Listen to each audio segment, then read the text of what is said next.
बिस्मिल्लाहिर्रहमानिर्रहीम। अस्सलाम वालेकुम students, this is doctor Hamza Tanzeel और आज हम डिस्कस करेंगे past paper short questions and MCQs of the chapter coordination and control.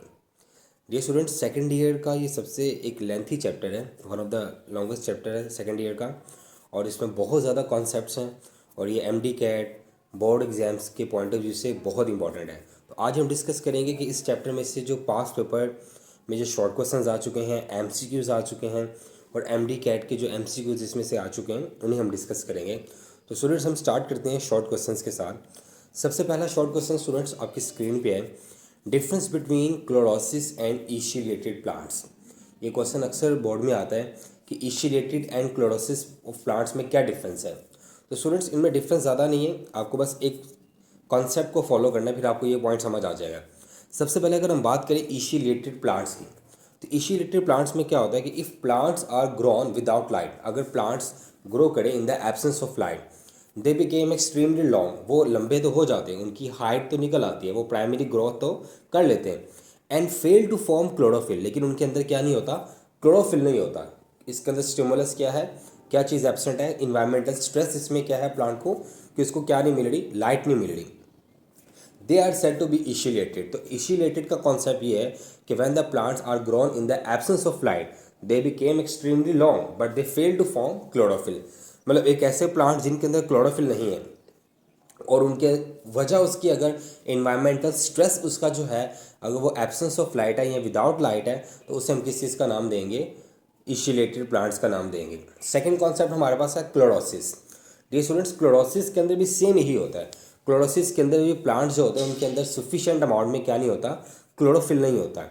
अब उनके अंदर सफिशिएंट अमाउंट में क्लोरोफिल क्यों नहीं होता, यहाँ पे जो रीज़न है वो यहाँ पे रीज़न होती है कि यहाँ पे शॉर्ट सप्लाई ऑफ क्या होती है, mineral nutrients in the soil. अगर एक प्लांट एक ऐसी ज़मीन में है, एक ऐसी सॉइल में ग्रो कर रहा है जहाँ पे मिनरल न्यूट्रिएंट्स डेफिशिएंसी है, सच एज नाइट्रोजन या मैग्नीशियम, तो वो जो प्लांट है उसके अंदर सफिशिएंट अमाउंट में क्लोरोफिल मौजूद नहीं होगा, जिसकी वजह से वो येलो अपीयर होगा, जिसको हम किस चीज़ का नाम देंगे, क्लोरोसिस। क्लोरोसिस के अंदर भी डेफिशिएंसी ऑफ क्या हो रही है, क्लोरोफिल हो रही है। और अगर हम बात करें ईशिलिएटेड प्लांट्स के अंदर भी डेफिशिएंसी ऑफ क्या है, क्लोरोफिल है। लेकिन इन दोनों के अंदर इन्वायरमेंटल स्ट्रेस डिफरेंट है, ये कॉन्सेप्ट याद रखना है। एक के अंदर जो इन्वायरमेंटल स्ट्रेस है स्टूडेंट्स, वो कौन सा वाला है, एब्सेंस ऑफ लाइट, कि वो प्लांट ग्रो कर रहा है in the absence of light, और इसे हम ईशिलिएटेड प्लांट्स कह रहे हैं। और जो क्लोरोसिस के अंदर कॉन्सेप्ट याद रखना है आपने, वो ये है कि इसके अंदर प्लांट जिस सॉइल के अंदर ग्रो कर रहा है उस सॉइल के अंदर डेफिशिएंसी ऑफ क्या है, मिनरल न्यूट्रिएंट्स। सेकंड क्वेश्चन की तरफ चलते हैं हम students. Define biological rhythm and mention it's two types. Biological rhythm क्या होता है और इसकी टू टाइप्स के हैं। तो students in a very single line अगर मैं आपको इसका कॉन्सेप्ट बताऊं, तो जो डेली रूटीन में आपकी बॉडी के अंदर एक एक्टिविटीज़ होती हैं जो रेगुलर इंटरवल ऑफ टाइम के बाद आपकी बॉडी में रिपीट होते हैं, जो बिहेवियर आप एक रेगुलर इंटरवल ऑफ टाइम के बाद रिपीट करते हो, उससे हम किस चीज़ का नाम दे रहे होते हैं, बायोलॉजिकल रिदम का। तो इसका डेफिनेशन आपके सामने है, इन लिविंग थिंग्स, जो जिंदा जानदार होते हैं, the behaviour activities occur at regular interval which are called biorhythm और बायोलॉजिकल रिदम।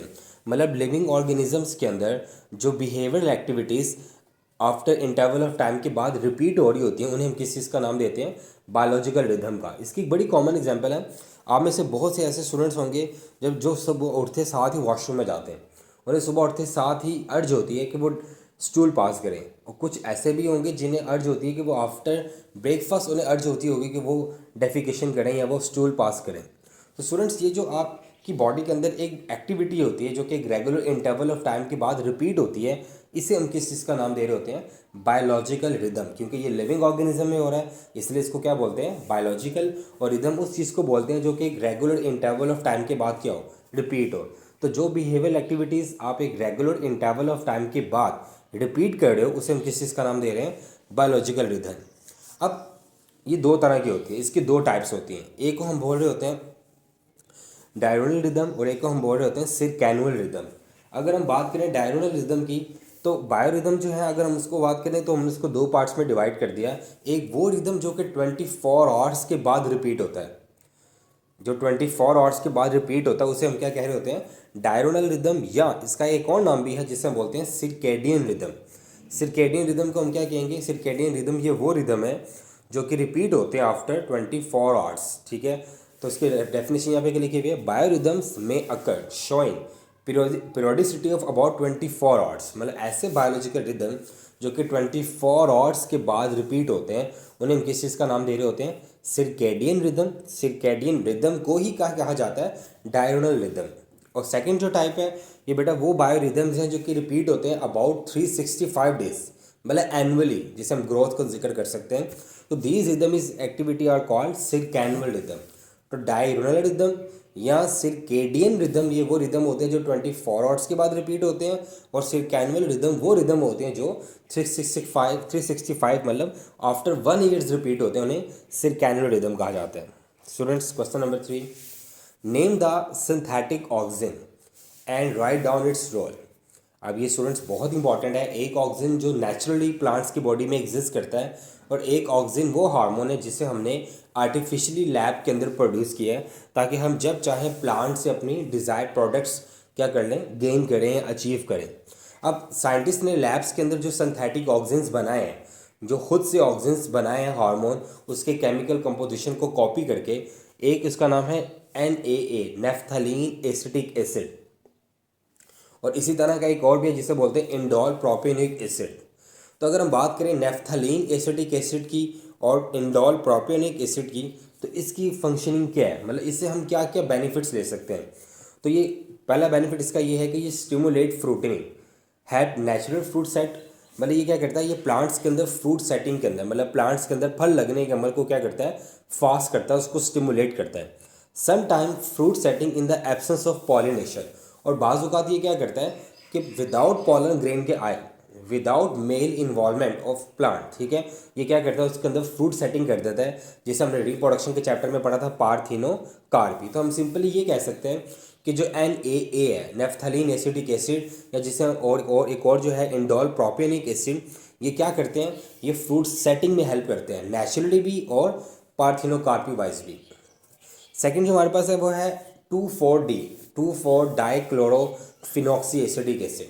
अगर 2,4-डाइक्लोरोफिनॉक्सी एसिटिक एसिड की बात करें तो इसकी एप्लीकेशंस क्या हैं?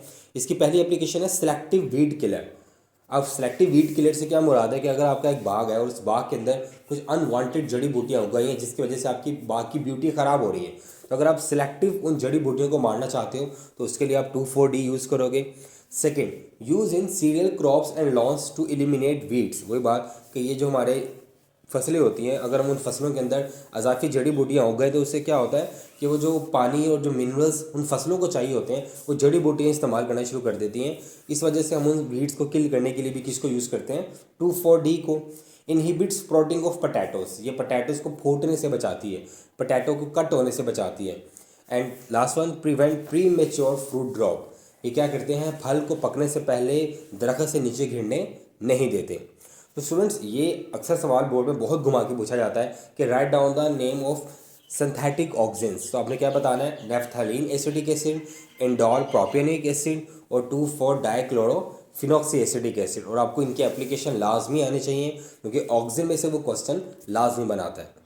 क्वेश्चन नंबर 4 की तरफ चलते हैं। Right down the commercial application of ethene. ये भी प्लांट्स के हार्मोन्स के अंदर शामिल है। अगर हम ईथीन की बात करें तो ईथीन की एप्लीकेशन के बारे में वो क्या बता रहा है, पहले इथीन इंड्यूस फ्लावरिंग इन पाइनएप्पल। इथीन जो है ये क्या करता है, फ्लावरिंग इंड्यूस करता है किस प्लांट के अंदर, पाइनएप्पल प्लांट के अंदर। Second, stimulate ripening of tomatoes and citrus fruit. जितने भी खट्टे फल होते हैं, टमाटो जिसमें टमाटो आ रहा है और ऑरेंजेस वगैरह आ रहे हैं, उन सब के अंदर ये स्टिमुलेट राइपनिंग मतलब उनको पकने में मदद देता है। Third, the commercial compound ethephon. ये अलग से क्वेश्चन आता है अक्सर बोर्ड में, व्हाट इज इथोफॉन? तो कहने कि कमर्शियल कंपाउंड है जिसको क्या बोलते हैं, ethephon. Break down to release ethene in plants and is applied to rubber plant to stimulate the flow of क्या, लैटेक्स। एक कंपाउंड है जिसे हम क्या बोलते हैं, इथोफॉन। वो ब्रेक होता है और उसमें से रिलीज होती है क्या, इथीन। और ये इथीन जो है ये हम अप्लाई करते हैं किसके ऊपर, रबर प्लांट्स के ऊपर। उसमें से क्या फ्लो करवाने के लिए, उसका लैटेक्स। मतलब अगर हमें रबर प्लांट की प्रोडक्ट्स चाहिए तो हम उसके ऊपर स्प्रे कर देते हैं किस चीज़ का, ईथोफॉन का, वो ईथोफॉन ब्रेक होता है और क्या रिलीज करता है, इथीन, और वो इथीन हेल्प करती है किसके अंदर, स्टिमुलेट करने के अंदर फ्लो ऑफ क्या, लैटेक्स। तो आपको पता होना चाहिए कि ईथोफॉन क्या है, ये कंबंशन कंपाउंड है जो कि ब्रेक डाउन होता है और रिलीज करता है किस चीज़ को स्टूडेंट्स, इथीन को। Next question, next students question number 5 की तरफ अगर हम चलते हैं, वो है define receptor and mention their name of types. Receptors क्या हैं और उनके टाइप्स के नाम क्या क्या हैं। तो स्टूडेंट्स ये काफ़ी इंपॉर्टेंट सवाल है, इसको ज़रा ध्यान से देखना है आपने, ये एमसीक्यूज़ के लिए भी बहुत इंपॉर्टेंट है। रिसेप्टर्स की डेफिनेशन क्या है, द रिसेप्टर्स में बी अ सेल, कह रहे कि जो रिसेप्टर्स हैं ये हमारे पास क्या हो सकते हैं, सेल्स हो सकते हैं, और न्यूरॉन एंडिंग, ये कोई न्यूरॉन एंडिंग भी हो सकती है, और अ रिसेप्टर ऑर्गन, ये कोई ऑर्गन भी हो सकता है। ये अक्सर क्वेश्चन एमडीकैट में आता है कि who is a receptor, cell, neuron ending या ऑर्गन। तो ये तीनों ही चीज़ें रिसेप्टर हो सकती हैं, लेकिन उनमें एक कॉमन करेक्टर क्या होना चाहिए, विच detect changes in the external and internal environment of the animal. मतलब एनिमल्स की बॉडी का जो एक्सटर्नल इन्वायरमेंट है और जो इंटरनल इन्वायरमेंट है उसके अंदर होने वाली चेंजेस को जो चीज़ डिटेक्ट कर ले आपकी बॉडी के अंदर कि हाँ ये चेंज आया है, this is called your receptor. आप कमरे में बैठे हुए सडनली लाइट आती है तो your eyes act as a receptor, आपको कोई टच करता है तो your skin act as a receptor, you listening a sound, your hairs act as a receptor. तो कोई भी चीज़ जो कि आपके इंटरनल या एक्सटर्नल इन्वायरमेंट की चेंजेस को डिटेक्ट करे, वो सेल हो सकता है, वो न्यूरॉन एंडिंग हो सकती है, वो की ऑर्गन हो सकता है, that is include into a receptors. इनके टाइप्स आपकी बुक में जो मैंशन है वो 5 है। Chemoreceptor as name indicated जो केमिकल चेंजेस को डिटेक्ट करेंगे, मैकेनो रिसेप्टर जो प्रेशर या मैकेनिकल चेंजेस को डिटेक्ट करेंगे, फोटो रिसेप्टर जो लाइट को डिटेक्ट करेंगे, थर्मो रिसेप्टर्स जो टेम्परेचर को डिटेक्ट करेंगे, और नोसिसेप्टर्स जो पेन के स्टिमुलस को डिटेक्ट कर रहे होते हैं, जो पेन को डिटेक्ट करते हैं, that are called nociceptor and it is very important for board exams. Next question number 6 students आपकी स्क्रीन पे है, difference between the Meissner's and Pacinian corpuscles. ये क्वेश्चंस भी अक्सर बोर्ड में बहुत दफ़ा रिपीट हुआ है और ये बहुत इंपॉर्टेंट है। इसका एक सिंपल सा कॉन्सेप्ट है, वो आपने ज़रा ध्यान से देखना है। पहले हम मिजनर कार्पसल्स की बात करें। मिजनर कार्पसल्स की बात करें तो इनकी एंडिंग्स इनकैप्सुलेटेड होती हैं, मतलब कवर्ड एंडिंग होती हैं, which lie in papillae which extend into the ridges of the finger tips. और ये हमारे कहाँ पे होती है, हमारी फिंगर टिप्स की जो रीजेस होती हैं उनके अंदर मौजूद होती हैं। The corpuscles consist of spiral and much twisted ending, each of which end into a knob, these are touch receptors. तो सबसे इंपॉर्टेंट चीज़ आपको ये पता होना चाहिए कि मिजनर कार्पसल्स जो होते हैं ये टच रिसेप्टर्स होते हैं और इनकी इनकैप्सुलेटेड एंडिंग्स होती हैं, और ये हमारे कहाँ पे होती हैं, ये हमारी फिंगर टिप्स की रिजेस में होती हैं। तो बेटा आप जो लाइट सा भी टच फील कर लेते हो ना, या अक्सर आप ऐसे बैठे हुए और हवा आपके हाथ से होके गुजरी है, हवा गुजरी है, आप अक्सर हाथ से भी महसूस कर लेते हो कि यहाँ से कुछ चीज़ गुजरी है अभी। तो वो जो मिनिमम टच की सेंसेशन को भी फील कर लेते हैं, सुपरफिशियल टच की सेंसेशंस को फील कर लेते हैं, वो जो रिसेप्टर्स हैं आपकी फिंगर टिप्स के ऊपर, उन्हें क्या बोला जाता है, मिजनर कार्पसल्स। तो मिजनर कार्पसल्स को आपने हमेशा याद रखना है कि ये आपकी फिंगर टिप्स पे होते हैं, इनकी इनकैप्सुलेटेड एंडिंग्स होती हैं और ये टच रिसेप्टर्स होते हैं। सेकेंड, पसीनन कार्पसल्स, ये भी टच रिसेप्टर हैं, बट इनमें क्या फ़र्क है मैं बताता हूँ। Situated quite deep in the body, ये बॉडी के अंदर डीप होते हैं। मिजनर कार्पसल्स की बात करें तो वो सुपरफिशियल थे, वो ऊपर पड़े हुए थे, वो लाइट से लाइट टच को भी डिटेक्ट कर लेते थे। लेकिन अगर हम पसीनन कार्पसल्स की बात करें तो ये डीप इन द बॉडी है, ये भी इनकैप्सुलेटेड होते हैं, न्यूरॉन एंडिंग होती है, और ये क्या करते हैं, ये डीप प्रेशर को रिसीव करते हैं। अगर आपको कोई डीपली टच, मतलब कोई हार्ड टच करे, तो वो जो डिटेक्शन होती है वो किसके थ्रू होती है, पसीनन कार्पसल्स के थ्रू होती है। और ये हमारे कहाँ मौजूद होते हैं, ये मौजूद होते हैं limbs, probably form a basis of vibration sense, और ये हमारी वाइब्रेशन सेंस को भी क्या करते हैं, डिटेक्ट कर रहे होते हैं। तो सिंपल सा कॉन्सेप्ट है, मिजनर कार्पसल्स जो हैं ये फिंगर टिप्स की रिजिस पर होते हैं, इनकैप्सुलेटेड एंडिंग होती है और ये सुपरफिशियल टच को डिटेक्ट करते हैं, ठीक है। लेकिन अगर पसीनन कार्पसल्स की बात करें तो ये डीप इन द बॉडी होते हैं और ये क्या करते हैं, डीप प्रेशर या टच को क्या करते हैं, डिटेक्ट कर रहे होते हैं। नेक्स्ट क्वेश्चन नंबर 7 है students, what is nasal granules and axoplasm. ये क्वेश्चन लाहौर बोर्ड में बहुत दफ़ा आया हुआ है कि व्हाट इज़ नेजल ग्रैन्यूल्स। तो ये सवाल न्यूरॉन के टॉपिक में से आया हुआ है। नेजल ग्रैन्यूल्स की अगर हम बात करें तो वो क्या कह रहा है कि a group of ribosomes associated with rough endoplasmic reticulum and Golgi apparatus are present in the cell body. हमने पढ़ा था कि एक न्यूरॉन जो होती है उसके अंदर एक सेल बॉडी होती है, और सेल बॉडी के अंदर क्या होता है, एक न्यूक्लियस होता है और एक साइटोप्लाज्म होता है। क्लियर। अब उस साइटोप्लाज्म के अंदर डिफरेंट ऑर्गेनेलिज होती हैं। अब उन ऑर्गेनेलिज के अंदर वो किसकी बात कर रहा है, राइबोसोम्स की बात कर रहा है, जो कि एसोसिएटेड होती हैं किसके साथ, रफ एंडोप्लाज्मिक रेटिकुलम और गोल्जी ऑपरेटस के साथ। उन्हें कलेक्टिवली हम किस चीज़ का नाम दे रहे हैं, निजल ग्रैन्यूल्स का। तो मतलब हम ये कह सकते हैं कि nasal granules are actually a group of ribosomes जो कि एसोसिएट होते हैं किसके साथ, रफ एंडोप्लाज्मिक रेटिकुलम और गोल्जी ऑपरेटस के साथ। और ये नेजल ग्रैन्यूल्स कॉमन सेल्स के अंदर नहीं होते, ये किन सेल्स के अंदर होते हैं, न्यूरॉन सेल्स के अंदर होते हैं। और न्यूरॉन सेल्स के किस पार्ट में होते हैं, उसकी सेल बॉडी में होते हैं।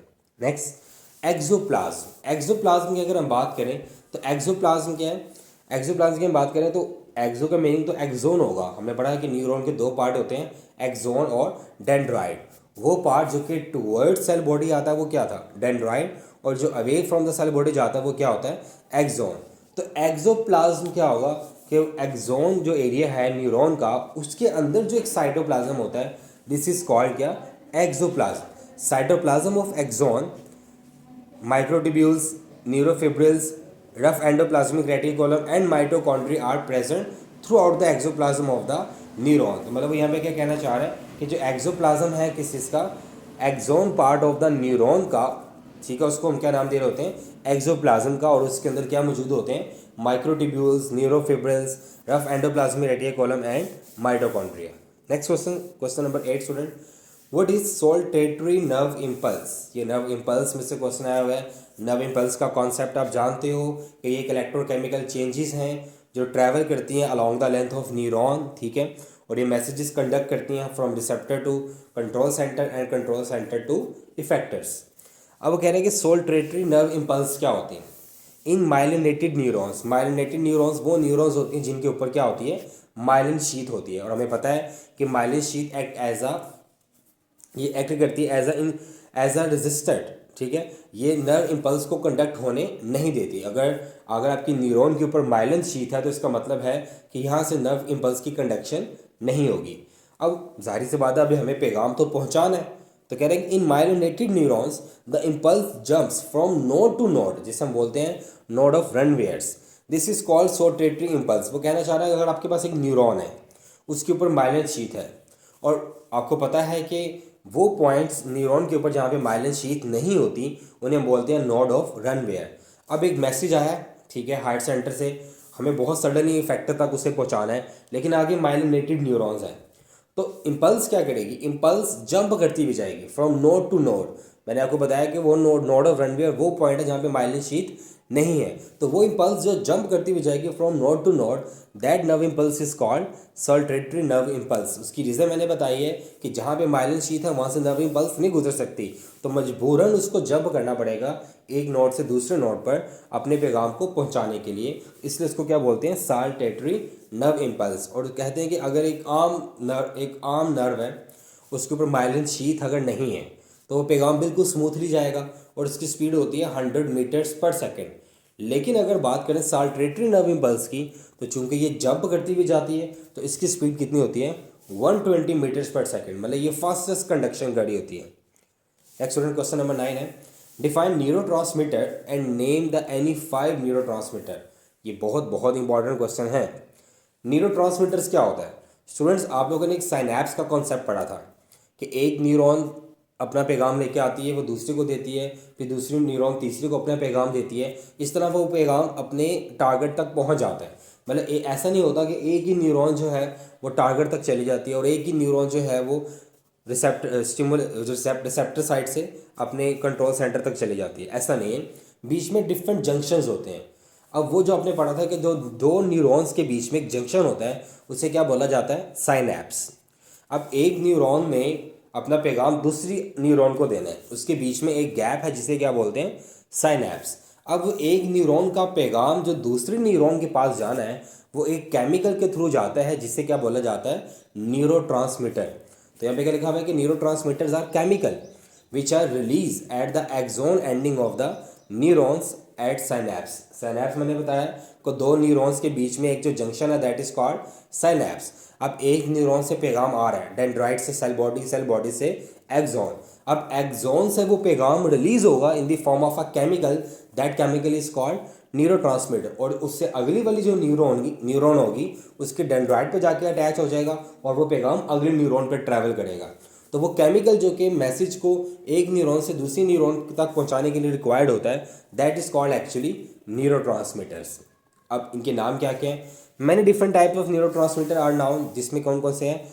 Acetylcholine, adrenaline, norepinephrine, serotonin and dopamine. ये क्वेश्चन बहुत इंपॉर्टेंट है एमडी कैट के लिए भी, कि which one of the following is a neurotransmitter, which one of the following is a non neurotransmitter, तो ये पता होना चाहिए। Acetylcholine, adrenaline, norepinephrine, serotonin and dopamine. Next student, question number 10 है, what is meninges and CSF. अब ये जो meninges है, एंट्री टेस्ट 2022 में इसके बारे में क्वेश्चन आ गया था और बच्चे बड़े कंफ्यूज हो गए थे कि ये मेनिंजिस क्या है। What is meninges and CSF. तो स्टूडेंट्स, हम लोग जानते हैं कि हमारा जो ब्रेन है, it's a very delicate organ, ये बड़ा नाजुक सा है।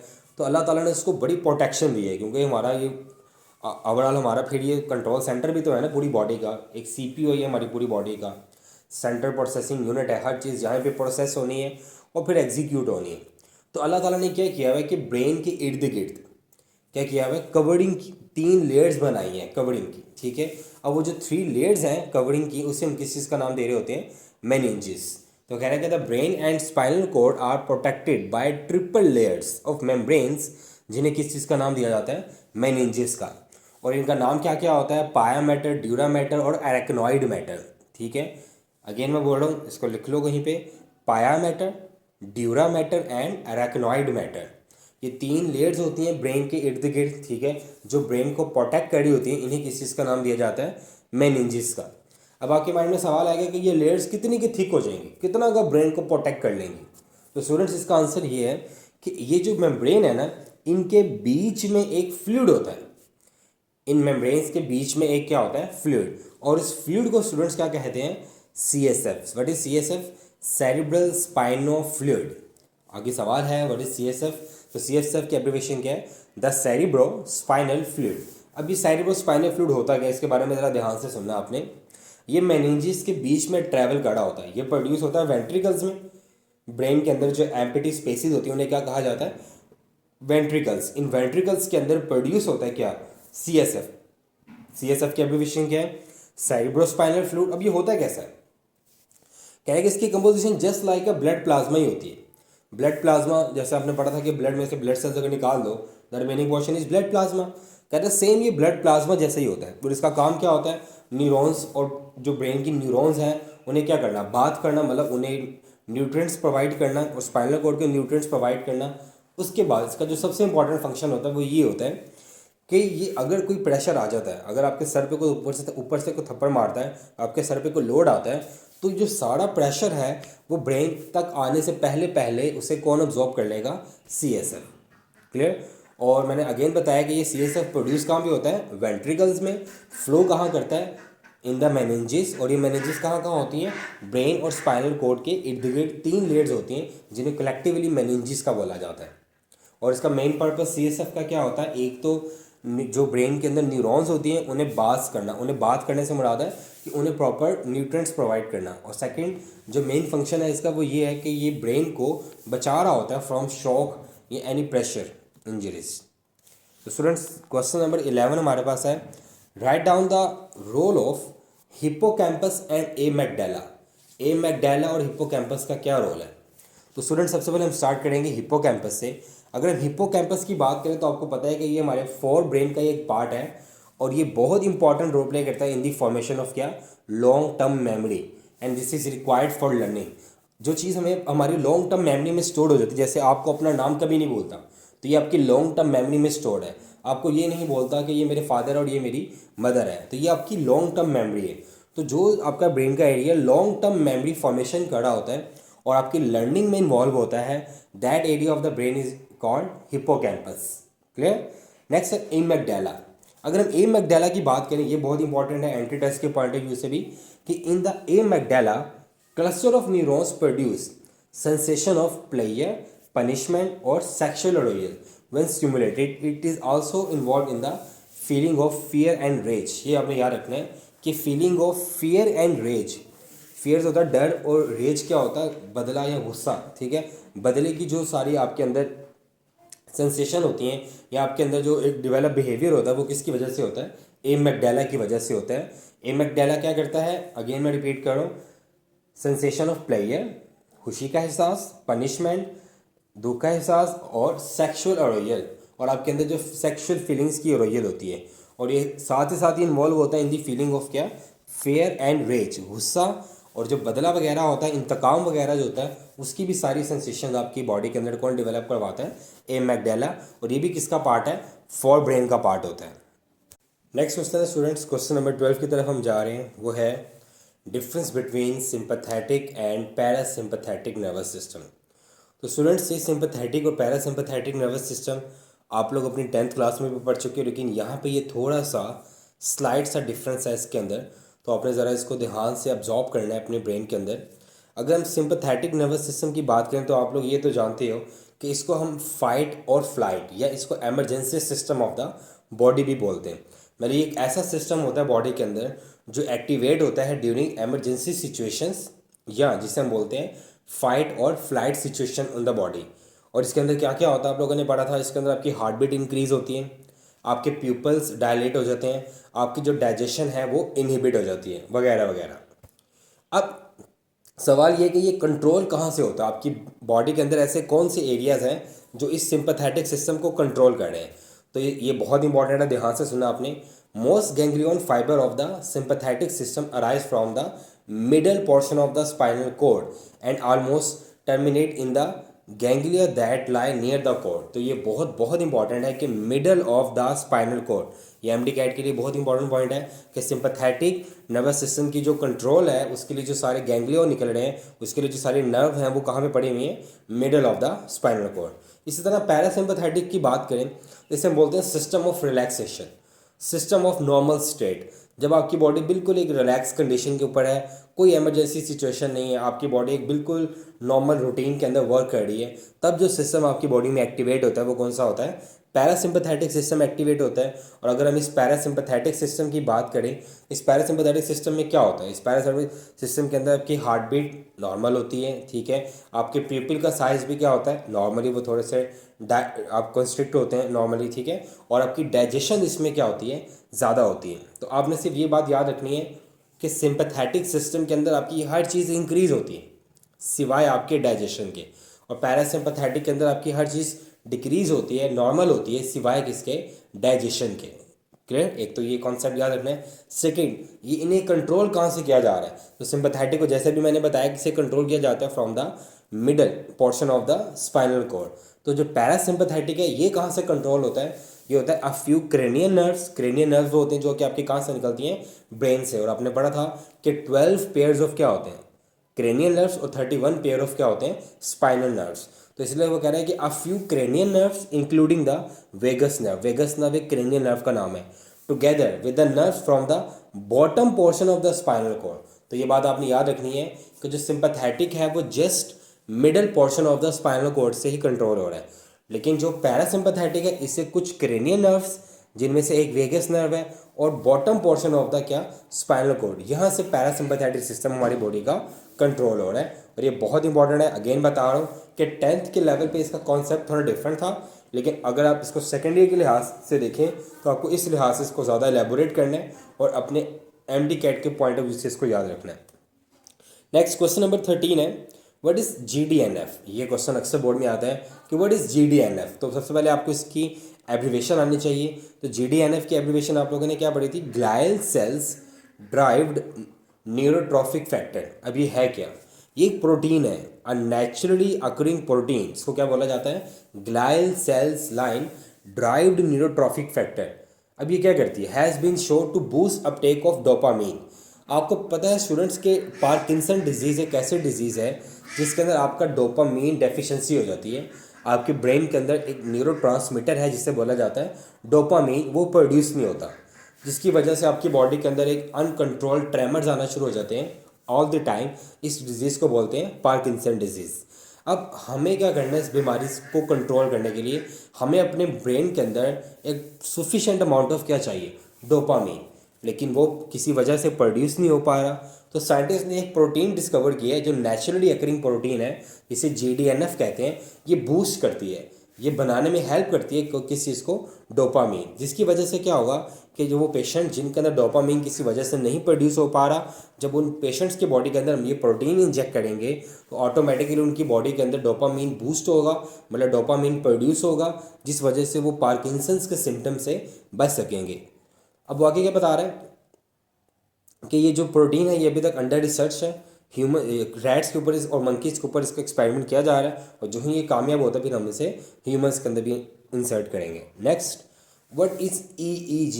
EEG क्या होता है? आपने ECG का नाम सुना होगा, इलेक्ट्रोकार्डियोग्राफी, जो कि आप अपने हार्ट की इलेक्ट्रिकल एक्टिविटीज़ को चेक करने के लिए करते हैं। सेम इस तरह आपके ब्रेन की भी इलेक्ट्रिकल एक्टिविटीज़ हैं। आप जानते हो कि नर्व इम्पल्स एक इलेक्ट्रिकल सिग्नल्स के फॉर्म पे चल रहा होता है, तो आपकी ब्रेन की भी एक इलेक्ट्रिकल एक्टिविटी है। तो आपके ब्रेन की जो इलेक्ट्रिकल एक्टिविटी है उसे स्टडी करना, वो हमारे पास क्या होता है, EEG, इलेक्ट्रोएन्सेफेलोग्राफी। ठीक है, आपके जो ब्रेन की इलेक्ट्रिकल एक्टिविटी को स्टडी करते हैं, दैट इज़ कॉल्ड इलेक्ट्रोएन्सेफेलोग्राफी।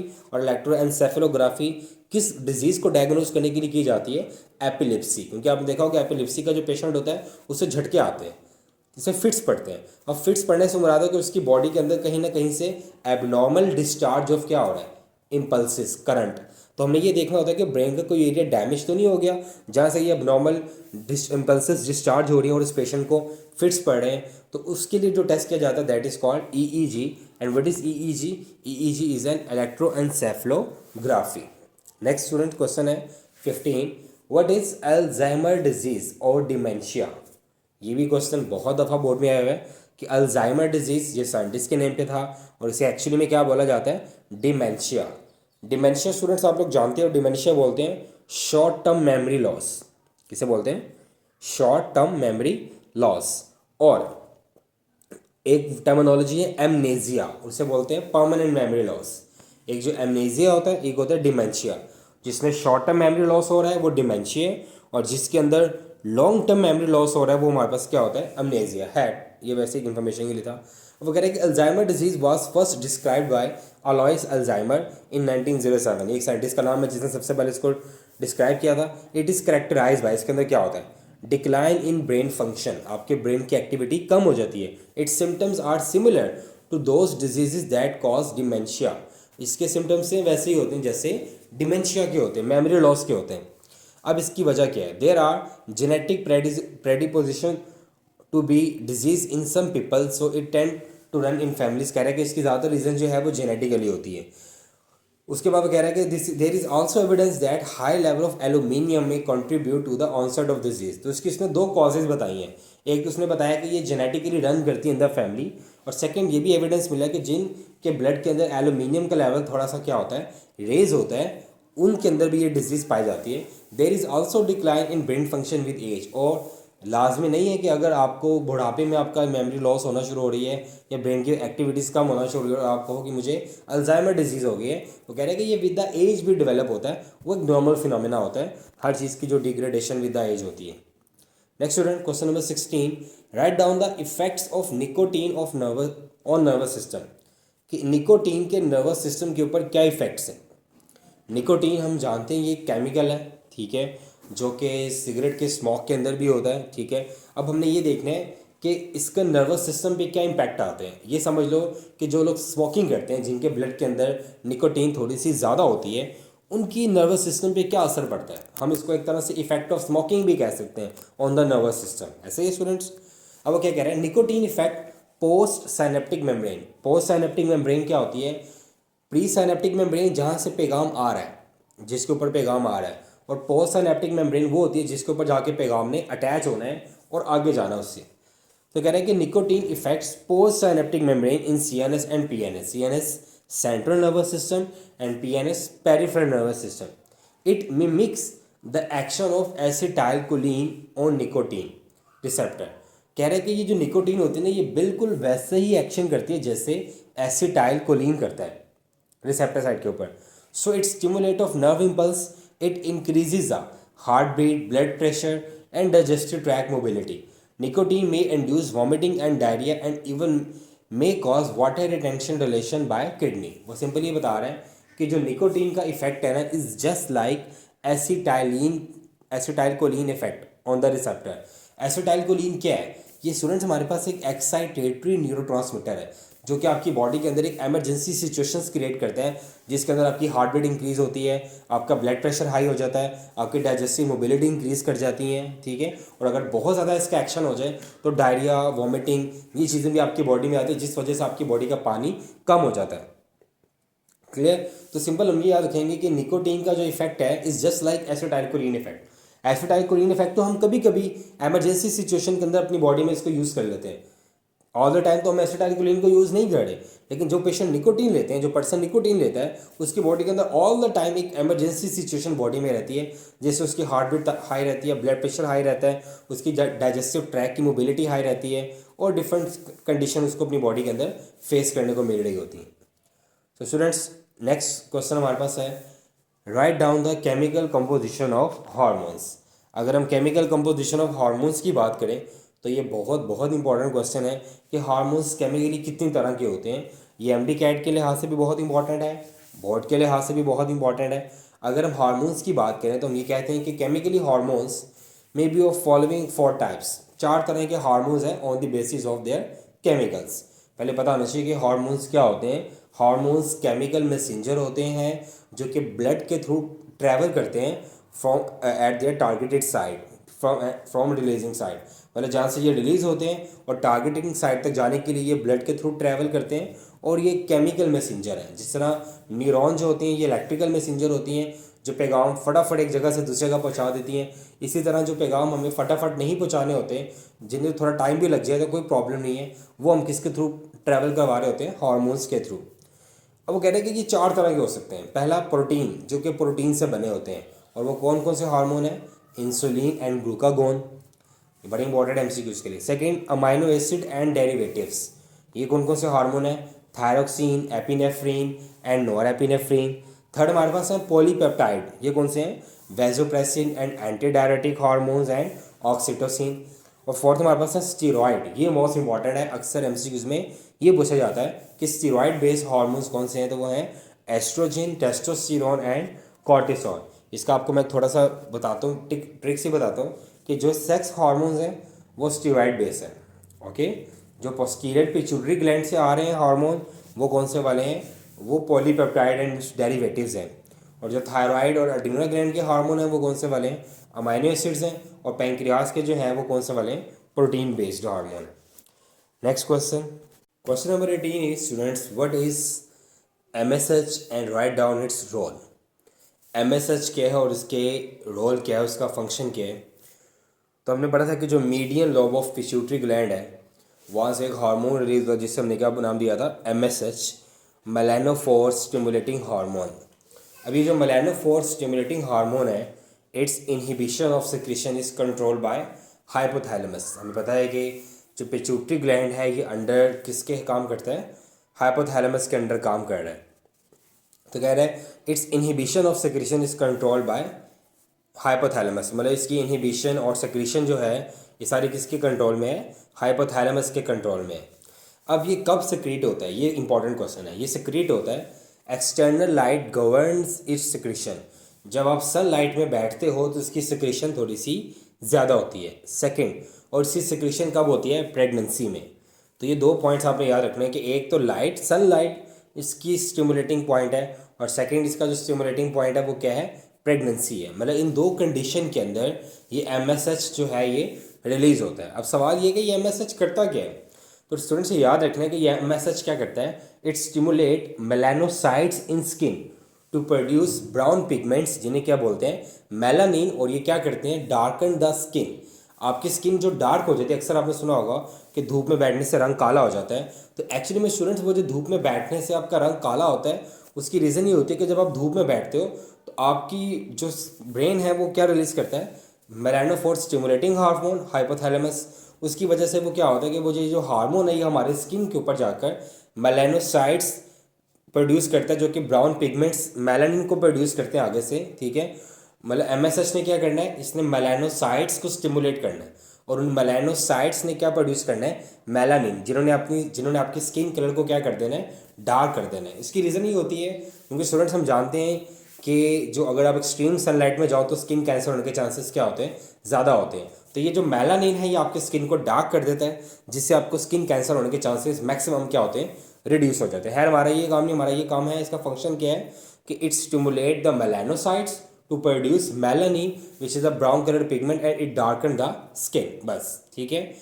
अब आपको पता चल चुका होगा कि धूप में बैठने से रंग काला क्यों होता है, उसकी वजह एक्चुअली में कौन होती है, एमएसएच, और एमएसएच स्टिमुलेट करता है मेलानोसाइट्स को, और मेलानोसाइट्स जो है ये प्रोड्यूस करते हैं क्या, मेलानिन, जो स्किन को क्या करता है एक्चुअली में डार्क। कह रहे हैं कि अगर एक्सेस एमएसएच प्रोड्यूस हो जाए किसी की बॉडी के अंदर, एक्सेस एमएसएच प्रोड्यूस हो गया किसी भी अबनॉर्मेलिटी की वजह से, तो उसके अंदर जो डिजीज़ होती है उसको क्या बोलते हैं, एडिसन्स डिजीज़, और इसके अंदर आपकी स्किन बहुत ज़्यादा एक्सेसिवली क्या हो जाती है, डार्क। अगर किसी पर्सन की स्किन अचानक से ब्लैक हो गई है तो हम कह सकते हैं कि इसको एडिसन डिजीज़ हो सकती है, कि इसकी बॉडी के अंदर एक्सेसिव अमाउंट में क्या प्रोड्यूस हो रहा है, MSH. The next question student, what is Graves disease और एक्सोपथैलेमिक गोइटर। ये बहुत इंपॉर्टेंट है। ग्रेव तो बोलते ही स्टूडेंट्स कब्र को है, तो कह रहा है कि व्हाट इज ग्रेव्स डिजीज, मतलब कब्र की बीमारी कौन सी है, और एक्सोपथैलेमिक गोइटर, और एक्सोपथैलेमिक गोइटर किसे कहते हैं। तो स्टूडेंट्स हमने थायराइड ग्लैंड पढ़ा था, तो वह कह रहा है कि excess thyroxine produce a condition called Graves disease. अगर आपकी बॉडी के अंदर ज़रूरत से ज़्यादा थायरोक्सिन, जिसे हाइपरथायरॉयडिज्म भी कह सकते हैं, प्रोड्यूस होगा तो एक कंडीशन डेवलप होगी जिसे क्या नाम देंगे, ग्रेव्स डिजीज विद एक्सोपथैलेमिक गोइटर, और इसके अंदर साथ साथ क्या होगा, आपको एक्सोपथैलेमिक गोइटर होगा। इसके अंदर होता क्या है, अब आपका थायरोक्सिन ज़्यादा प्रोड्यूस हो रहा है तो जाहिर बात है आपका बेसल मेटाबॉलिक रेट भी क्या होगा, हाई हो जाएगा। आपकी बॉडी में होने वाले केमिकल रिएक्शन का जो एक्सेलरेशन रेट है वो क्या हो जाएगा, ज़्यादा हो जाएगा, जिसकी वजह से आपको हार्ट फेल होने के चांसेस क्या हो जाएंगे, ज़्यादा। और अगर ये प्रोलॉन्ग रहता है, ठीक है, तब आपके हार्ट फेल होने के चांसेस है। अगर एक दो दफ़ा आपका मेटाबॉलिक रेट इंक्रीज होता है तो इससे ये नहीं है कि आपका हार्ट उसी वक्त फेल हो जाएगा। अगर मुसलसल थायरोक्सिन आपकी बॉडी में ज़्यादा रहता है जिसकी वजह से परसिस्ट इंक्रीज रहता है मेटाबॉलिक रेट, और उस वजह से आपको क्या हो सकता है, आपका कार्डिक फेलियर हो सकता है। इसीलिए इसको क्या बोला जाता है, ग्रेव्स डिजीज बोला जाता है। क्लियर।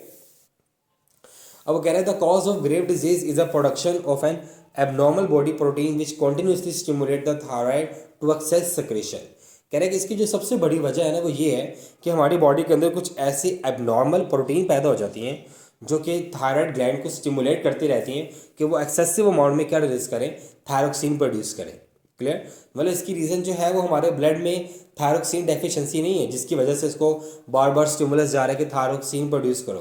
कह रहे हैं कि इसकी वजह हमारी बॉडी के अंदर कुछ एबनॉर्मल प्रोटीन्स पैदा हो जाती हैं जो कि थायराइड ग्लैंड को बार बार स्टिमुलेट करती हैं। इवन ब्लड में थायरोक्सिन का लेवल पूरा होता है फिर भी वो थायराइड ग्लैंड को कह रही होती है कि थायरोक्सिन प्रोड्यूस करो, जिसकी वजह से एक्सेस थायरोक्सिन ब्लड में आ जाता है, बेसल मेटाबॉलिक रेट इंक्रीज हो जाते हैं, और अगर ये प्रोलॉन्ग कंडीशन रहे तो ये कार्डिक फेलियर के साथ पर्सन की डेथ कर देता है। इसलिए इसको क्या बोला जाता है, ग्रेव्स डिजीज।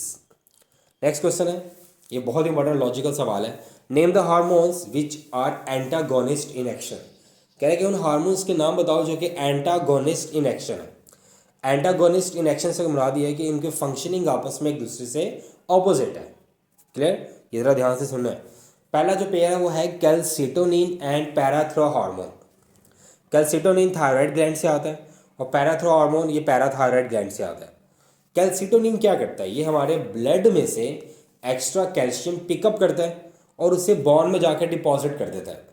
मतलब आपके ब्लड में जब कैल्शियम का लेवल ज़्यादा होता है तो ये कैल्सिटोनिन उस कैल्शियम को पिकअप करता है, उठाता है और उसे जाके बोन में स्टोर कर देता है। क्लियर। मतलब कैल्सिटोनिन ब्लड में कैल्शियम कम कर रहा है और बोन्स में कैल्शियम को क्या कर रहा है, ज़्यादा कर रहा है। क्लियर। पैराथ्रो हार्मोन इसका उल्ट है, ये हड्डियों में से कैल्शियम निकलवाता है और ब्लड में डालता है। जब कभी ब्लड के पास कैल्शियम कम हो जाता है और ब्लड को ज़रूरत होती है कैल्शियम की, तो ये पैराथ्रो हार्मोन हड्डियों में से कैल्शियम निकलवाता है और ब्लड में डाल देता है। मतलब ये हड्डियों में कैल्शियम को कम करेगा और ब्लड में कैल्शियम को ज़्यादा करेगा। क्लियर हो गया होगा। Insulin and glucagon. इंसुलिन क्या करता है, इंसुलिन का पता है कि ये हमारी बॉडी ब्लड में एक्सेस ऑफ ग्लूकोज को कन्वर्ट करता है किसके अंदर, ग्लाइकोजन के अंदर। इंसुलिन का काम क्या है कि ब्लड में एक्सेस ऑफ ग्लूकोज को कन्वर्ट करना किसके अंदर, ग्लाइकोजन के अंदर। जब आपके ब्लड में ग्लूकोज लेवल ज़रूरत से ज़्यादा हो गया तो इंसुलिन रिलीज होगी फ्रॉम पैंक्रियास, और ये आपके ब्लड में से एक्सेस ऑफ ग्लूकोज को उठाएगी और पकड़ के ले जाएगी, स्टोर कर देगी किसके अंदर, लिवर एंड मसल्स के अंदर, और किस फॉर्म में कर देगी, ग्लाइकोजन की फॉर्म में। अब जब आपको खाना खाया हुए 24 घंटे गुजर गए हैं, आपके पास ग्लूकोज नहीं है, तब जो हार्मोन रिलीज होगा पैंक्रियास से वो होगा ग्लूकागोन। और ये क्या करेगा, ग्लूकागोन आपने जो स्टोर किया था ग्लाइकोजन उसे पकड़ के तोड़ेगा और उसे कन्वर्ट करेगा किसके अंदर, ग्लूकोज के अंदर। तो मतलब ग्लूकोज से ग्लाइकोजन ये काम है इंसुलिन का, और ग्लाइकोजन से ग्लूकोज ये काम किसका है, ग्लूकागोन का। इस तरह ये दोनों हार्मोन भी क्या हुए, एंटागोनिस्ट हुए। होप सो ये आपको कॉन्सेप्ट क्लियर हो गया होगा। Next, what is Cushing disease. ये भी बहुत इंपॉर्टेंट सवाल है कि कुशिंग डिजीज़ या कुशिंग डिजीज़ भी से कुछ लोग बोलते हैं, ये क्या होती है। हमने एड्रीनल ग्लैंड पढ़ा था, हमने कहा था एड्रीनल ग्लैंड के दो पार्ट हैं, कॉर्टेक्स और मेडुला, एड्रीनल मेडुला और एड्रीनल कॉर्टेक्स। तो एड्रीनल कॉर्टेक्स के जो हार्मोन थे वो डिफरेंट थे हार्मोन्स, जिन्हें कॉर्टिकोस्टेरॉइड हार्मोन भी हम बोलते हैं कलेक्टिवली। अब वो कह रहे हैं कि in Cushing disease there are too much cortical hormones is produce. अगर एड्रीनल कॉर्टेक्स के हार्मोन एक्सेसिवली प्रोड्यूस होना शुरू हो जाए, ज़रूरत से ज़्यादा प्रोड्यूस होना शुरू हो जाए, तो जो डिजीज़ होती है उससे क्या बोलते हैं, कशिंग डिजीज़। इसके अंदर होता है क्या है, इसके अंदर एक्सेसिव प्रोटीन ब्रेकडाउन होता है, जिसकी वजह से क्या होता है, आपके मसल्स और बोन ब्रेक होना शुरू हो जाते हैं, क्योंकि मसल्स भी प्रोटीन से बने होते हैं और बोन्स के अंदर भी बहुत सी प्रोटीन होती हैं लाइक कोलाजन वगैरह। The high blood sugar disturb the metabolism as in diabetes. और होता क्या है कि ये प्रोटीन ब्रेक होती है इनटू ग्लूकोज, ठीक है, जिसकी वजह से आपका ब्लड शुगर लेवल क्या होता है, हाई होना शुरू हो जाता है, और जो डायबिटीज़ पर्सनस के लिए काफ़ी ज़्यादा क्या होता है, खतरनाक होता है। क्लियर। तो कशिंग डिजीज़ के अंदर क्या होता है कि आपके एड्रीनल कॉर्टेक्स के हार्मोन एक्सेसिवली सिक्रिएट होते हैं, जिससे आपकी बॉडी के अंदर प्रोटीन की ब्रेकडाउन शुरू हो जाती है, और उससे आपके बोन्स और मसल्स इफेक्ट होते हैं ज़्यादातर।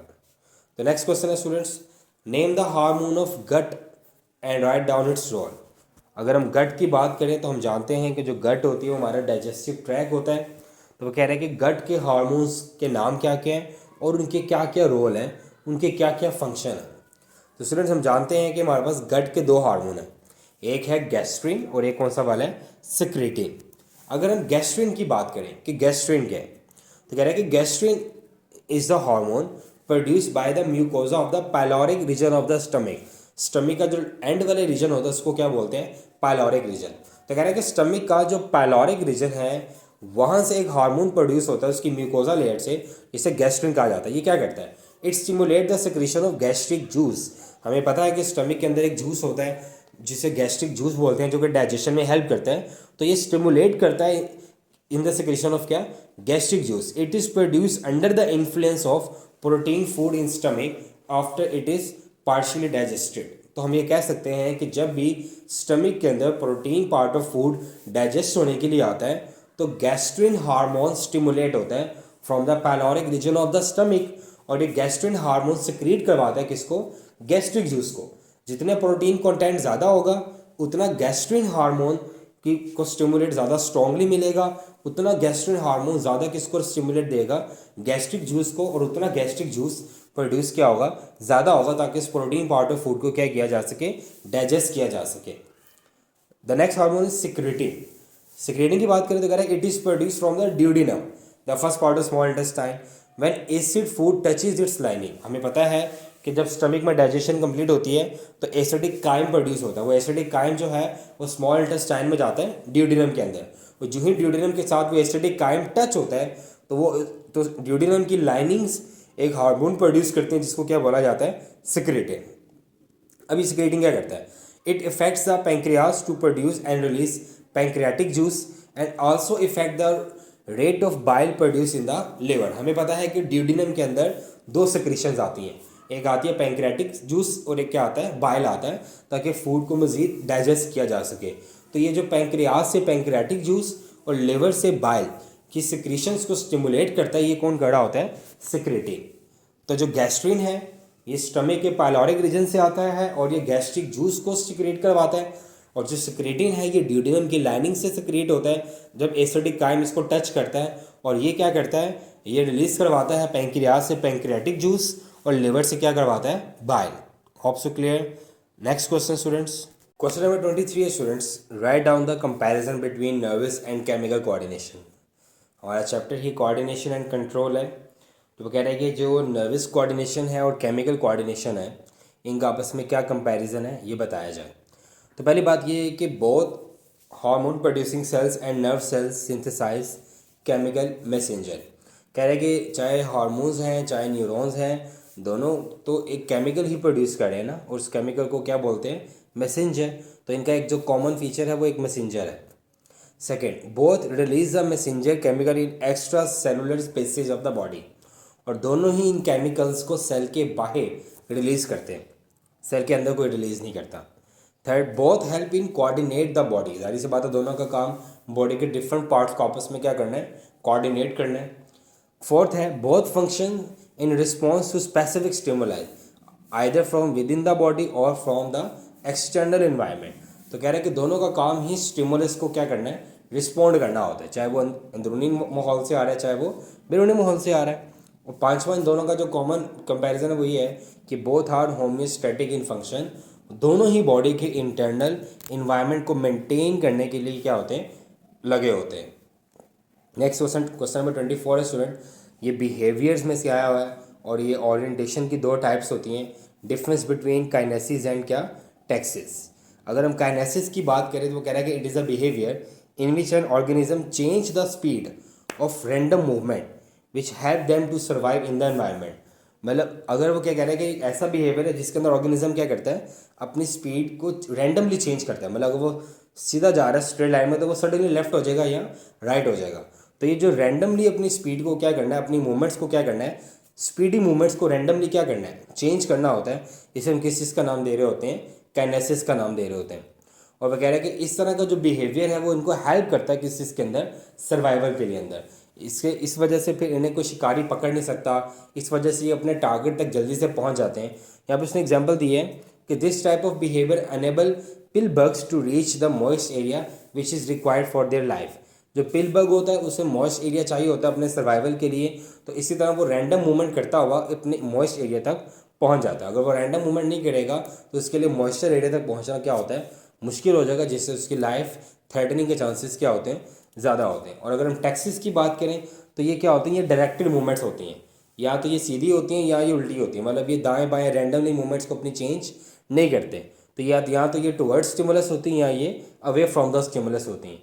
अगर तो टुवर्ड्स स्टिमुलस हैं तो इन्हें पॉजिटिव कहा जाता है, अगर अवे स्टिमुलस है तो इन्हें नेगेटिव कहा जाता है। मतलब अगर काइनेसिस की बात करें तो ये क्या होती है, रैंडम मूवमेंट्स होती हैं, change the speed of random movements, मतलब जिसके अंदर रैंडमली अपनी मूवमेंट्स को क्या किया जाता है, चेंज किया जाता है। जबकि जो टैक्सीज होती हैं ये डायरेक्टेड मूवमेंट्स होती हैं, या टुवर्ड्स स्टिमुलस होती हैं या अवे फ्रॉम द स्टिमुलस होती हैं। नेक्स्ट क्वेश्चन नंबर 25 है, व्हाट इज़ हैबिचुएशन। हैबिचुएशन को आप तो नाम से इंडिकेट हो रहा होगा कि आदत बन जाना, ये लर्निंग बिहेवियर में से है जो हम सीखते हैं। हम अक्सर कहते हैं यार ये बड़ा ढीठ हो गया, तो वो उसके एक्चुअली में क्या होती है, हैबिचुएशन बन चुकी होती है, उसकी आदत। पहली लाइन ही एमसीक्यू है, habituation is the simplest form of learning. कह रहे हैं कि ये सबसे सिंपलेस्ट फॉर्म ऑफ लर्निंग है, सबसे आसान जो लर्निंग हम अडॉप्ट करते हैं वो हैबिचुएशन है, and involve modification of behaviour through a diminution of response to repeated stimuli. ये लाइन इंपॉर्टेंट है। इसके अंदर क्या होता है कि आपका जो रिस्पॉन्स है वो ख़त्म हो जाता है, मतलब आप चीज़ को रिस्पॉन्स ही नहीं करते। क्या कब, जब आपको रिपीटेडली क्या आ रहा होता है, स्टिमुलाई। जैसे आपका दोस्त आपको आवाज़ देता है, बात सुनो, आपने देखा लेकिन उसने आगे से कोई जवाब नहीं दिया। दूसरी मरतबा उसने कहा बात सुनो, आपने फिर देखा लेकिन उसने फिर कोई जवाब नहीं दिया।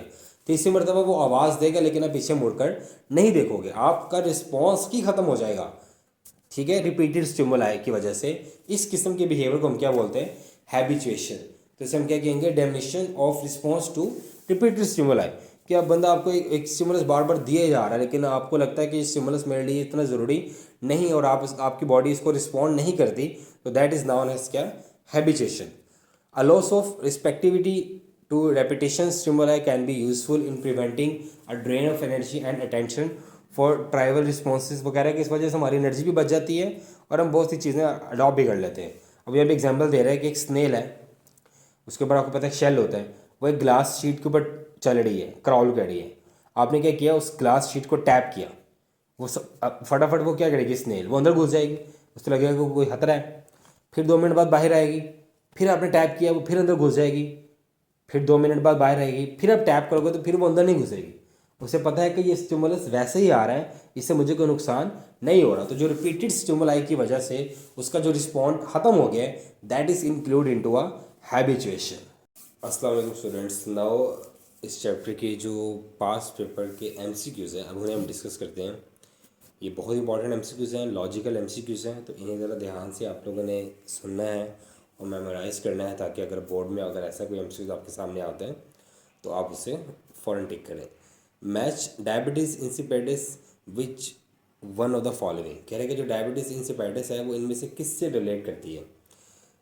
ऑक्सीटोसिन, वैसोप्रेसिन, इंसुलिन और ग्लूकागोन।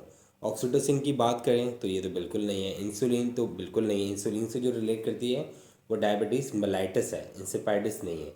ग्लूकागोन इससे भी नहीं। तो जो वैसोप्रेसिन है, जिसे एडीएच भी बोलते हैं, हमने पढ़ा था कि जब इसकी डेफिशिएंसी होती है तो एक कंडीशन डेवलप होती है जिससे हमने किस चीज़ का नाम दिया था, डायबिटीज़ इंसिपिडिस का। ठीक है, तो डायबिटीज़ इंसिपिडिस जो है ये डेफिशिएंसी ऑफ किस वजह से होती है? वैसोप्रेसिन या एडीएच हार्मोन, जो कि पोस्टीरियर पिट्यूटरी ग्लैंड से आता है।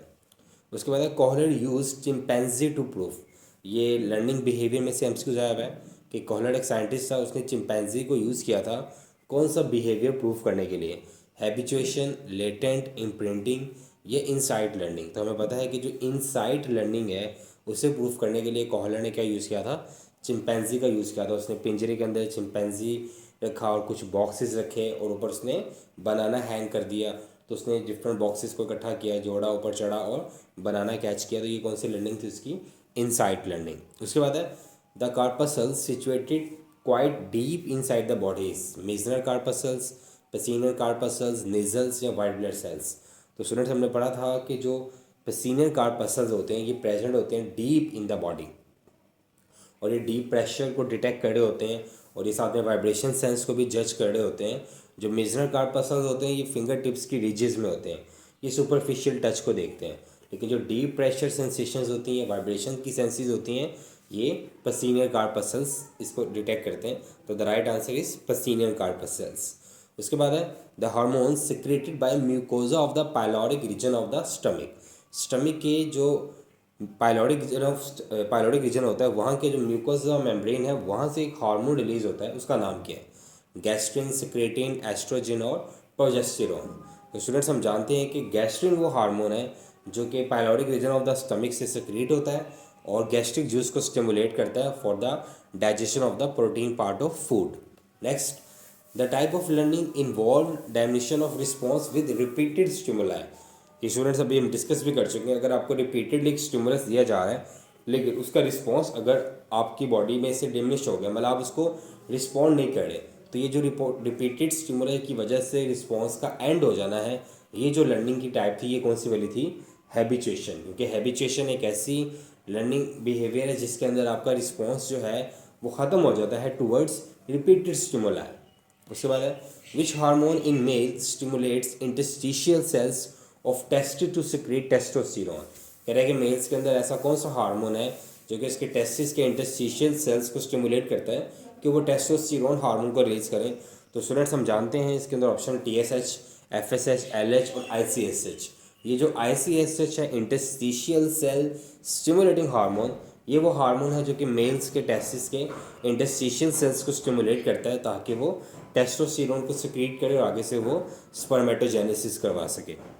Gastrin is hormone produce bye. Gastrin hormone की अगर बात करें, वगैरह गैस्ट्रिन एक हार्मोन है जो कि प्रोड्यूस होता है एड्रिनल ग्लैंड से, पैंक्रियाज से, लिवर से या गट। तो स्टूडेंट्स हम जानते हैं कि गैस्ट्रिन और सिक्रेटिन ये दोनों हार्मोन किसके हैं? गट के हैं। और गट के किस पार्ट का हार्मोन है? गैस्ट्रिन स्टमक का। और सिक्रेटिन किसका होता है? ड्यूडिनम, मतलब first part of the small intestine. Next student, dash is applied to rubber plant to stimulate flow of latex. कह रहे हैं कि इनमें से एक ऐसा हार्मोन है जो अप्लाई किया जाता है रबर प्लांट के ऊपर, उसमें से लैटिक्स को फ्लो करवाने के लिए। एब्सिसिक एसिड, जिब्रालिन, ऑक्सिन या इथीन। तो स्टूडेंट्स हमने पढ़ा है इथीन की कमर्शियल इंपॉर्टेंस के अंदर कि इथीन एक ऐसा हार्मोन है जो कि हम रबर प्लांट के ऊपर अप्लाई करते हैं फॉर द फ्लो ऑफ क्या लेटेक्स। नेक्स्ट है which one of the following produce in excess then leads abnormal development called acromegaly. कह रहे हैं इनमें से कौन सा हार्मोन है जो एक्सेसिव से क्रिएट होता है और जिसकी वजह से एबनॉर्मल डेवलपमेंट होती है, जिसे एक्रोमेगाले कहते हैं। Thyroid stimulating hormone, adrenocorticotropic hormone, melanophore stimulating hormone या सोमैटोट्रोफिन हार्मोन। तो स्टूडेंट्स हमने पढ़ा था कि जो सोमैटोट्रोफिन हार्मोन है ये जब एक्सेसिवली सिक्रेट होता है तो ये लीड करता है एबनॉर्मल डेवलपमेंट को, जिनमें से एक हमारे पास क्या है, एक्रोमेगाले भी है। Next, rodents respond to alarm cause by other in their groups, this is an example of dash behaviour. कह रहे रूडेंट्स जो हैं उन्हें अलार्म कॉल्स के ज़रिए एक्टिवेट किया जाता है कि ताकि उनकी बॉडी के अंदर स्लेवा प्रोड्यूस हो और उनके अंदर जो है वो हंगर की सेंसेशन डेवलप हो जाए। तो ये कौन सी भी लर्निंग की एग्जांपल थी? तो हमने पढ़ा था कि जो हमारे पास कंडीशनिंग रिफ्लेक्सेस थे, कंडीशनिंग रिफ्लेक्सेस के अंदर क्या होता है कि हम बॉडी को स्टिमुलस देते हैं कंडीशन के साथ, ठीक है, जिससे बॉडी जो है उसे अडॉप्ट कर लेती है और जब भी उसको वो स्टिमुलस आता है तो फ़ौरन से अपनी बॉडी के अंदर वो रिस्पॉन्स शो करते हैं। जैसे हमने एग्जांपल यहाँ पे दी थी डॉग्स की भी कि हम डॉग्स को खाना देने से पहले एक ख़ास किस्म की बेल बजाई जाती है, जिसके बाद डॉग्स को खाना दिया जाता है। तो कुछ दिनों बाद जो ही वो बेल बजती थी तो डॉग्स के अंदर स्लाइवा प्रोड्यूस होना शुरू हो जाता था, क्योंकि उनको पता चल गया था कि आफ्टर दिस बेल उन्हें क्या मिलने वाला है, खाना मिलने वाला है। तो ये हमारे पास क्या था, कंडीशनिंग रिफ्लेक्स थे।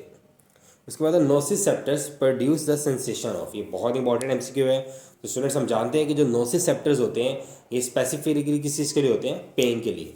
तो नोसिसेप्टर्स जो है ये किस चीज़ की सेंसेशन प्रोड्यूस करते हैं, पेन की सेंसेशंस को डिटेक्ट कर रहे होते हैं। नेक्स्ट है वैसोप्रेसिन, जिसे एंटीडायरेटिक हार्मोन भी कहा जाता है, एंड ऑक्सीटोसिन्स आर, ये कौन से केमिकली नेचर्ड हार्मोन है, प्रोटीन बेस्ड हैं, अमाइनो एसिड डेरिवेटिव्स हैं, स्टीरॉयड हैं, ये पॉलीपेप्टाइड्स हैं।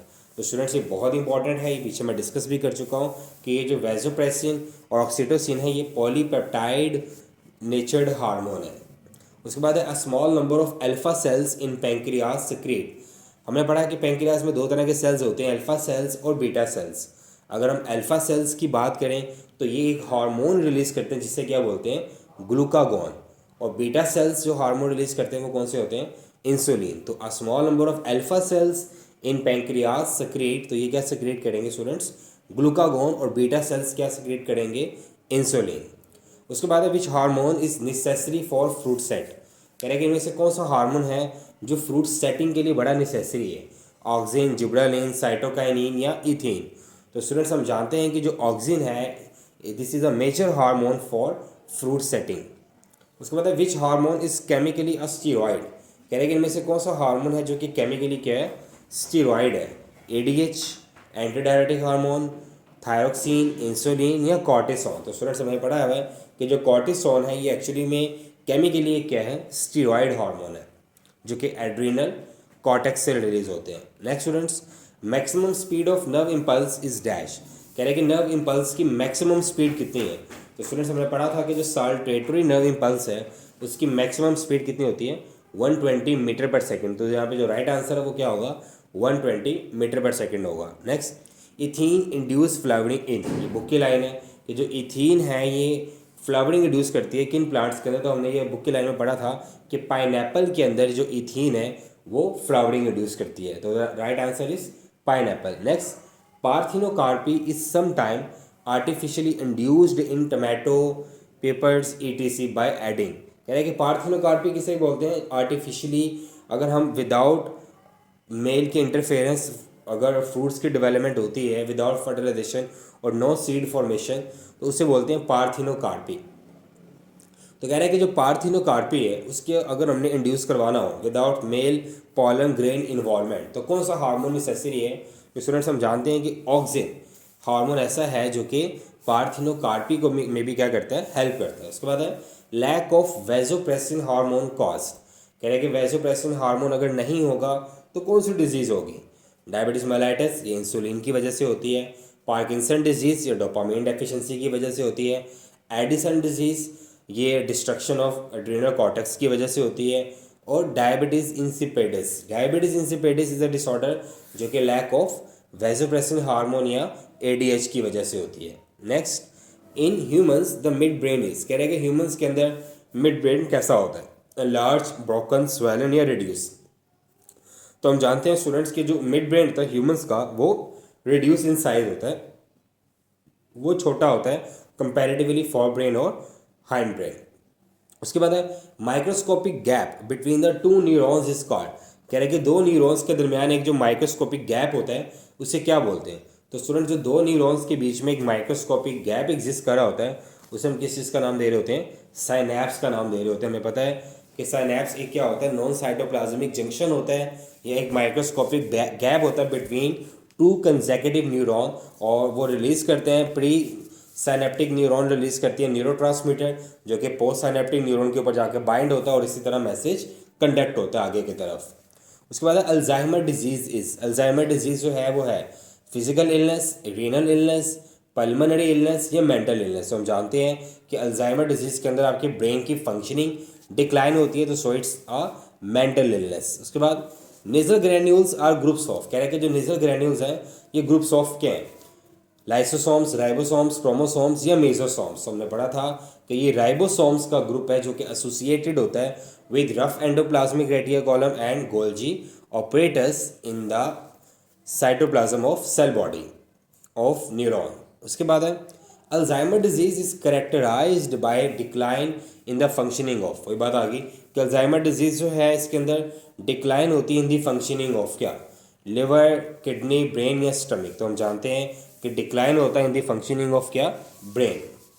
विच are the following receptor produce a sensation of pain. अब देख रहे हो कि ये सवाल बार बार दे रहे हो, तो ये जो सेंसेशन ऑफ पेन है ये हमें पता है कि ये कौन से रिसेप्टर्स होते हैं, नोसिसेप्टर्स होते हैं जो कि सेंसेशन ऑफ पेन को डेवलप कर रहे होते हैं। उसके बाद the part of human limbic system, कह रहे हैं कि इनमें से कौन सा ऐसा है जो ह्यूमन लिम्बिक सिस्टम का पार्ट है। उसमें थैलेमस है, पॉन्स है, सेरिब्रम है और ए मैगडाला है। तो स्टूडेंट्स ए मैगडाला जो है ये ह्यूमन लिम्बिक सिस्टम का पार्ट है। इसमें क्या क्या था, हाइपोथैलेमस था, ए मैगडाला था और हिप्पोकैम्पस था। उसके बाद the disease cause due to destruction of adrenal cortex, adrenal cortex की डिस्ट्रक्शन से कौन सी डिजीज होती है, कशिंग, ये तो एक्स्ट्रा सेक्रेशन की वजह से होती है, डायबिटीज़ ये इंसुलिन या एडीएच की वजह से हो सकती है, अल्जाइमर ये तो ब्रेन फंक्शनिंग डिक्लाइन है, और Addison disease, the right answer is Addison disease जो कि होती है due to the destruction of adrenal cortex. The next one is photo period effects flowering when shoot meristem start producing, कह रहे हैं कि जो फोटो पीरियड है ये इफेक्ट करता है फ्लावरिंग को when shoot meristem start producing, जब शूट मेरिस्टम जो है वो क्या प्रोड्यूस करती है, floral birds, leaves, lateral birds या बोथ बी एंड सी। तो the right answer is floral birds. जब फ्लोरल बर्ड्स प्रोड्यूस होते हैं शूट मेरिस्टम के ऊपर तभी फोटोपैरेडिज्म जो है वो फ्लावरिंग शो करता है। The simplest form of learning is, तो स्टूडेंट जो सिंपलेस्ट फॉर्म ऑफ लर्निंग है ना वो है हैबिचुएशन। जिसे हम कहते हैं कि जो चीज़ सबसे लर्निंग जो सबसे ज़्यादा इजी टू डेवलप है वो कौन से वाली है, हैबिचुएशन है। ढीठ होना सबसे इजी फॉर्म ऑफ लर्निंग है। तो स्टूडेंट्स ये इस चैप्टर के हमारे पास एमसीक्यूज थे। स्टूडेंट्स आपने बोर्ड एग्जाम्स के अंदर फोकस्ड रहना है, ठीक है। आपने सबसे पहले बुक की लाइंस को मेमोराइज करना है राइट आंसर्स को सिलेक्ट करने के लिए, उसके बाद आपने लॉजिकली इसको थिंक करना है। अगर आप बुक की लाइंस को प्रेफर करोगे स्टूडेंट्स तो आपके एमसीक्यूज 99% उनके ठीक होने के मैक्सिमम चांसेस हैं। तो नेक्स्ट चैप्टर के पास पेपर एमसीक्यूज और शॉर्ट क्वेश्चंस के लिए आपको नेक्स्ट वीडियो देखनी पड़ेगी स्टूडेंट्स। तो अभी तक आपको कोई क्वेश्चन अगर आपके माइंड में है, कोई चीज़ आप लोग पूछना चाहते हो तो स्टूडेंट्स आप कमेंट बॉक्स में कमेंट कर सकते हो। और इस चैप्टर की एक्सरसाइज जो है उसकी अलग से एक वीडियो अपलोड की गई है, आप उस एक्सरसाइज को भी देख सकते हैं। तो students best of luck for the exams, और कोई भी क्वेश्चन आपके माइंड में है तो आप उसको पूछ सकते हैं। Any time I am available for your help. Thank you. अल्लाह हाफिज़, अपना ख्याल रखिएगा। अल्लाह हाफिज़। Please like and subscribe the channel for more informative content. Biology in Second.